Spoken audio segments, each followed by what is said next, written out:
शिवसेनेचा असतानाच आमचेच नेतृत्व की ज्यांनी सुरुवातीपासून आज तागायत एक खांबी नेतृत्व ज्याला म्हणतो की ज्यांच्या नेतृत्वाखाली हा एवढा मोठा डोलारा उभा आहे, त्याचा मोठा वटवृक्ष झालेला आहे. त्या वटवृक्षामध्येच शेवटी मग पुढे जाता जाता जाता आम्ही हा देखील विचार केला की आपण आपली जी काही बांधिलकी आहे नुसती युनियनची किंवा आमच्या युनियनच्या लोकांची नाही तर आपली सामाजिक देखील बांधिलकी आहे. आणि मग लोकाधिकार समितीच्या माध्यमातून आम्ही अनेक उपक्रम राबवत आहोत. त्यांची लोकांप्रती असलेली प्रेम भावना मदत करण्याची जे काही त्यांची ती काही सवय आहे त्याच्यातून मग जाणीवच आमचा निर्माण झाला. म्हणजे बघा नेता कसा असतो आणि कसा असायला पाहिजे. तुम्ही जी काही इच्छा व्यक्त केली की आमच्या देखील संस्थेला जर एखादी ॲम्ब्युलन्स जर दिली तर बरोबर आहे. म्हणून आजची जी काही ॲम्ब्युलन्स आपण हे करतोय लोकांवर तुमच्या तुम्हाला देतोय तर त्याचं सर्व श्रेय आमच्या जाणीव ट्रस्टला जातं, खासदार अरविंद सावंतला जातं. लगता है कि मैं हिंदी में बात करूं तो आपकी सब समझ में आएंगे. सलाम वालेकुम, नमस्ते, गुड मॉर्निंग. आज मैं यहाँ हूँ और साथ से मिल रहे हैं अरविंद जी से. उन्होंने पहले ही बता दिया कि फैमिली फंक्शन जैसा है, तो मैं भी फॉर्मेलिटी नहीं रखूँगी और कहूँगी उनको अरविंद दादा, अरविंद भाईजान. और भाईजान से तो कुछ हिचकिचाहट नहीं होनी चाहिए. हाँ, जब इन्होंने मुझे सम्मान देने के लिए बुलाया तब मैं बेड रिडन थी. मौजूदा मेरे साथ आज भी है, कई सालों से है. वो आए थे और उन्होंने पुरस्कार अवार्ड लिया था. और सिर्फ अवार्ड नाम का अवार्ड नहीं था, तो हमारे काम में यूज आने वाले 1 लाख रुपए भी उसके साथ में थे. तो लगता है 1 लाख 1,000 थे. तो तभी से मुझे भाईजान को मिलने की बहुत चाह थी, लेकिन समय नहीं मिल पा रही थी. तो अभी 8 दिन पहले ही मैं बॉम्बे में आके गई. तो तब बताया था तो उस वक्त जैसे लग रहा था कि अभी हमारा आप लोगों को मेरी बुक पढ़ेंगे तो पता चलेगा. तो हमने अपाहिजों के लिए बच्चों से लेकर बूढ़ों तक का काम शुरू किया हुआ है. 45 साल इस काम में लगे हूँ. यहाँ पर हमारे साथ में हमारे ट्रस्टी साताराम पाटिल जी हैं और अनाम प्रेम के कई लोग हैं, वे पूरे हिंदुस्तान में हैं. और लास्ट टाइम मुझे मधुकई ने आके बताया था कि जानिव ट्रस्ट की जो वीडियो फिल्म बताई गई थी, तो जानिव ट्रस्ट कितना अच्छा काम कर रही है हर फील्ड में, खास करके आदिवासी में भी है. तो मुझे बहुत अच्छा लगता है कि ये सब हम एक साथ जुड़ के काम कर रहे हैं. तो पहले हेल्पर्स ऑफ द हैंडीकैप से शुरू किया था, बच्चों से काम शुरू किया था. आज कई हजार जिनको विकलांग कहा जाता है, दिव्यांग कहा जाता है, चार्टर्ड अकाउंटेंट है, बैंक में सीनियर मैनेजर है, प्रिंसिपल है, डॉक्टर्स हैं, इंजीनियर्स हैं. और इतना ही नहीं तो मेन स्ट्रीम में लाने के लिए और उनको सही तरीके से उनका कॉम्प्रिहेंसिव रिहेबिलिटेशन, सर्वांगीण पुनर्वसन जिसको कहते हैं, तो उनको भी नॉर्मल की तरह शादी अपना फैमिली चाहिए होती है. तो वहाँ तक का सफ़र तय हो चुका है. तो भी ये करते वक्त 45 साल में ये ध्यान में आया कि देहात में रहने वाले वैसे ही अभी तक अनटच्ड है, उन तक कुछ मालूमात नहीं गई है. और जब मुझे जानिव ट्रस्ट के थ्रू मालूम पड़ा कि ये बहुत अच्छा काम करते हैं, एम्बुलेंस भी दे सकते हैं, और अभी रोड एक्सीडेंट में स्पाइनल कॉर्ड इंजरी होने से जो मेरे जैसे लाइफ लॉन्ग पैराप्लेजिक होते हैं, और ये सब जवान हैं 20 साल से लेकर 35 साल तक. तो ऐसों को उनकी ज़िंदगी में खड़ा करना, हॉस्पिटल से उनको सर्टिफिकेट कैसा मिलेगा, जिसके जोर पे उनको सब फैसिलिटी मिल सकती है, ये भी नहीं बताया जाता. ना बेड सोर, यूरिन, मोशन, ये सब जो प्रॉब्लम है इसके बारे में भी गाइड नहीं किया जाता. हमने लेटर्स भेजे कि ऐसे पेशेंट को हमारे पास भेजो, हम उनको जीना सिखाएंगे, तो लेटर का जवाब भी नहीं आता. कई साल से चल रहा है. 55 ईयर्स से मैं खुद व्हीलचेयर पे जी रही हूँ. 16 साल की उम्र में 16 साल की उम्र तक मैं आप जैसी थी, नॉर्मल. तो जब मुझे पता चला और हमने ये आपने बताया था कि कोरोना के उसमें ही हमने साहस रजिस्टर की 2020 में, तो उस वक्त जो हमारे पास ऑनलाइन रजिस्ट्रेशन हुआ उसमें ज़्यादा तादाद रोड एक्सीडेंट में के जवानों की थी। तो इनको घर से तो बाहर नहीं निकाल सकते थे, तो हमने सबसे पहले शुरू किया होम होम प्रोग्राम। और हमारे किस्मत से हमारे सेक्रेटरी घाटे पार्टी ट्रांसपोर्ट के तेज घट गए हैं, तो फ्री ऑफ चार्ज 100 व्हीलचेयर्स उनके घर कोरोना के पीरियड में ही पहुंचाई गई।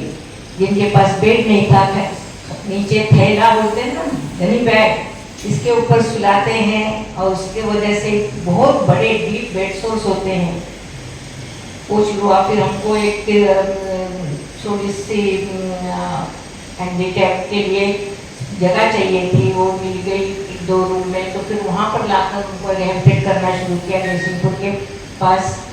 तो सबसे हर पल हमको लगता था कि हमारे पास कोई व्हीकल हो जिससे हम इनको न्यूरोलॉजिस्ट, ऑर्थोपेडिक सर्जन, स्पेशलिस्ट, ये सब से सही तरीके से जल्द इनको रिहेबिलिटेट कर सके। क्योंकि क्या है, अपने बॉडी से हम जो इतना कमज़ोर बनते हैं ना, उससे ज़्यादा हमारा दिमाग और सोसाइटी से जो ट्रीटमेंट मिलती है उससे हमें, हम जैसों को लगता है कि जीने से मरना बेहतर है। तो उससे उनको बाहर जितने जल्दी निकालेंगे उतने वो प्रोडक्टिव होंगे, ना फैमिली पे बोझ होंगे, ना सोसाइटी पे होंगे। और इसीलिए तो दानी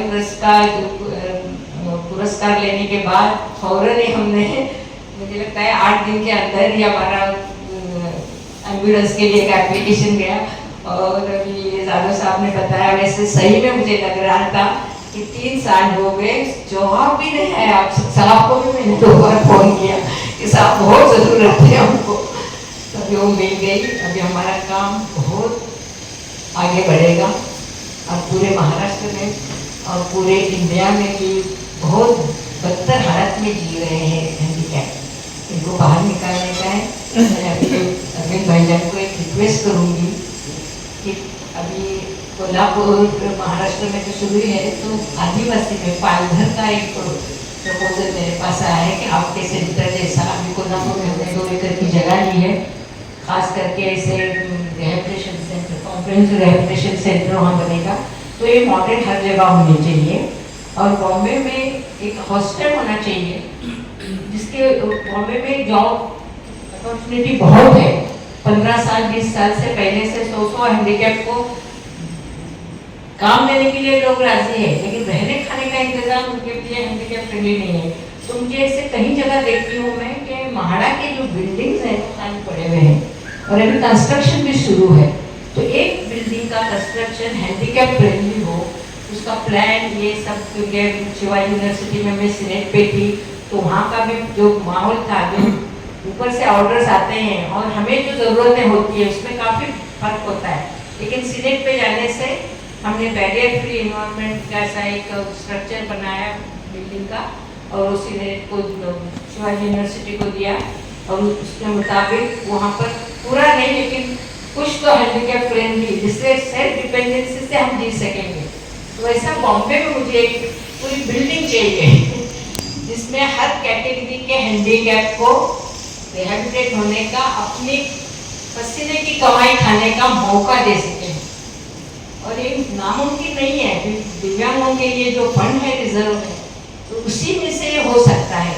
कल मैं 2 दिन महाड़ा के आपका प्रोग्राम लेट हुआ, तो मैं हमेशा कहती हूँ कि भगवान का प्लानिंग है, जानबूझ के भगवान ने लेट किया। 2 दिन मैं महाड़ा के ऑफिस में थी ये सब मालूमात निकालने के लिए, लेकिन वो नए कंस्ट्रक्शन की बिल्डिंग कहाँ बन रहे हैं वो मालूमात के लिए टाइम कम पड़ा या कुछ मजबूरी आ गई और मुझे जल्दी निकल कर आना पड़ा। तो मैं आप सबके सहयोग से कोल्हापुर का रिहेबिलिटेशन सेंटर, पालघर में डहाणू का, तो डहाणू के आनाम प्रेम के लोग हैं, ये पूरे इंडिया में है।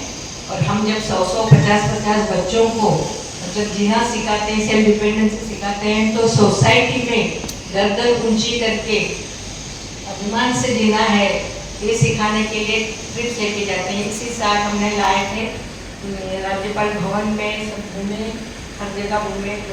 बीएमसी के जो लिफ्ट, हाइड्रोलिक लिफ्ट के जो बसेस हैं वो थे, और बाकी का सब इंतज़ाम ये आनाम प्रेम ने किया था। ये फिर दिल्ली हो, हैदराबाद हो, कहाँ पर भी हो, हमको ट्रिप लेकर जाना है, हम डिसाइड करते हैं 1-2 साल में एक बार, और बार बार तो नहीं होता। तो इन जैसे हमारे मतलब ये भगवान ने इनको हाथ पैर ठीक दिए हैं, और हम जैसों को ऐसे जगह लेकर उनकी मानसिक ताकत बढ़ाने के लिए जो करना होता है, उसके लिए ऐसों की ज़रूरत होती है। सिर्फ खाने पीने का इंतज़ाम नहीं, तो उठाना बिठाना, नीचे चढ़ाना उतारना, ये सब करते हैं। और मैं बड़े फख्र के साथ कहूँगी कि हेल्पर्स ऑफ द हेल्थ का जब हॉस्टल हुआ था और बाला साहब जी ठाकरे जी से मिलने गई थी मैं, तो हेल्पर्स को भी पहली व्हीकल मीनाताई ठाकरे जी के स्मरणार्थ मिली थी, और साहस को भी पहली व्हीकल एम्बुलेंस मिलने वाली थी। मैं तो समझती हूँ मिल गई। तो इसके लिए सबके लिए मैं आपको भाईजान का बहुत बहुत शुक्रिया अदा करती हूँ। इनके साथ में जितने लोग जुड़े, ऐसी तरह जुड़े, और ऐसे निस्वार्थीपन से आपका काम चलता रहे। सुख दुःखाचे घास दे, परिपचवायाची शक्ती दे, पराभवाचे घाव झेलता हसवायाची युक्ति दे। पराभव झेलते हमें आगे बढ़ना है, और आप हमारे साथ में, इसका पूरा भरोसा है। इसके लिए मैं भगवान का, अल्लाह मियां का बहुत बहुत शुक्रिया अदा करती हूँ।